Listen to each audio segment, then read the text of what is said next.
करता था। और ऐसे में पारंपरिक रूप से दरअसल ये चुनौती यही होती है कि जब बड़ी संख्या में ड्रोन आते हैं तो कई बार एयर डिफेंस सिस्टम उनमें से बहुतों को डिटेक्ट नहीं कर पाता, इंटरसेप्शन मुश्किल होता है, जैसा कि हमने कई बार इजराइल में देखा था, इस युद्ध में देखा था और हिजबुल्लाह के साथ युद्ध में देखा था। लेकिन यहाँ एयर डिफेंस सिस्टम के साथ जिस विशेष गन के बारे में आप जानकारी दे रही थी, एल सीरीज की, उनको तैनात इसीलिए किया गया था कि जैसे सोनार ड्रोन्स अगर आते हैं और किसी मिलिट्री इंस्टॉलेशंस को वो टारगेट करते हैं तो उन्हें निष्क्रिय किया जा सके, उनको निस्तो नाबूद किया जा सके। और जब हम बात करें तो दूसरी तरफ देख रहे हैं कि भारतीय सेनाओं की भी तैयारियां शुरू है, फाइटर जेट स्क्रैम्बल कर चुके हैं। तो इन कई इलाकों में भारी गोलीबारी, यानी पाकिस्तान ने दरअसल एक पूरा फ्रंट खोला उत्तर से लेकर के पश्चिम तक, और फ्रंट ऐसे खोला कि पुंछ में पहले भारी शेलिंग शुरू की, वहां पर ड्रोन्स इंटरसेप्ट हुए। उसके बाद ठीक आगे आने के बाद सूरनकोट सेक्टर में हमें जानकारी मिली, फिर राजौरी के सेक्टर में जानकारी मिली। यानी ये पूरा सेक्टर पाकिस्तान ने खोला है जिसमें वो अंधाधुंध गोलीबारी कर रहा है, आर्टिलरी का इस्तेमाल कर रहा है। भारतीय सेनाएं भी आर्टिलरी से उसको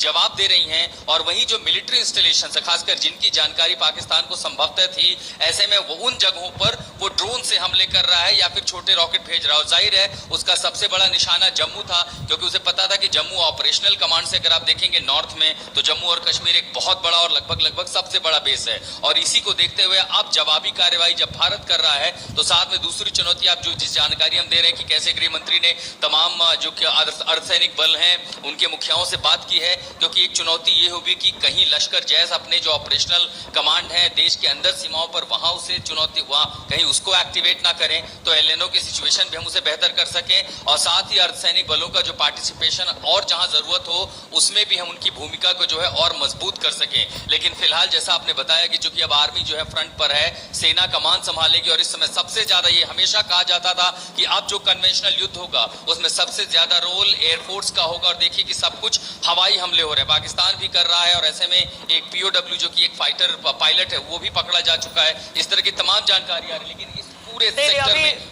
ब्लैकआउट इसीलिए रखा गया है ताकि किसी भी हाल में पाकिस्तान ज्यादा निशाना न बना सके। ये खबरें आ रही हैं और ये खबरें एक तरह से समझ लीजिए कि कंफर्म भी हैं, लेकिन हम फिर भी प्रतीक्षा करेंगे कि ये पुष्ट तौर पर हम आपके सामने रख सकें। लेकिन जिनीवा कन्वेंशन के तहत एक प्रिजनर ऑफ वॉर की आइडेंटिटी रिवील नहीं करने का वो है, पाकिस्तान तो नहीं मानता इसे, लेकिन भारत एक सभ्य देश है, यहाँ पर इन चीजों को माना जाता है। बहरहाल मोटे तौर पर खबर को समझिए ये कि पाकिस्तान की तरफ से हमला और भारत की तरफ से उसका पलटवार। अब मंजीत नेगी भी हमारे साथ हैं। मंजीत, युद्ध तभी कहा जाता है जब युद्ध डिक्लेयर किया जाए दो पक्षों की तरफ से। यहां पर लोग जो हैं, जो आम लोग हैं, वो कंफ्यूज्ड हैं कि चल क्या रहा है। आसमान में इस तरीके की मिसाइलें देख रहे हैं बरसते हुए।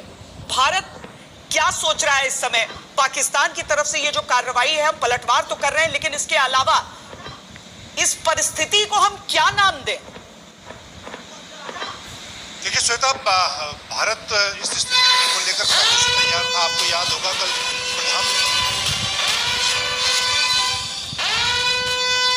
मंजीत, मैं आती हूँ आपके पास। इटली के डिप्टी प्राइम मिनिस्टर से भारत के विदेश मंत्री ने बात की है। भारत की तरफ से अगर आप देखेंगे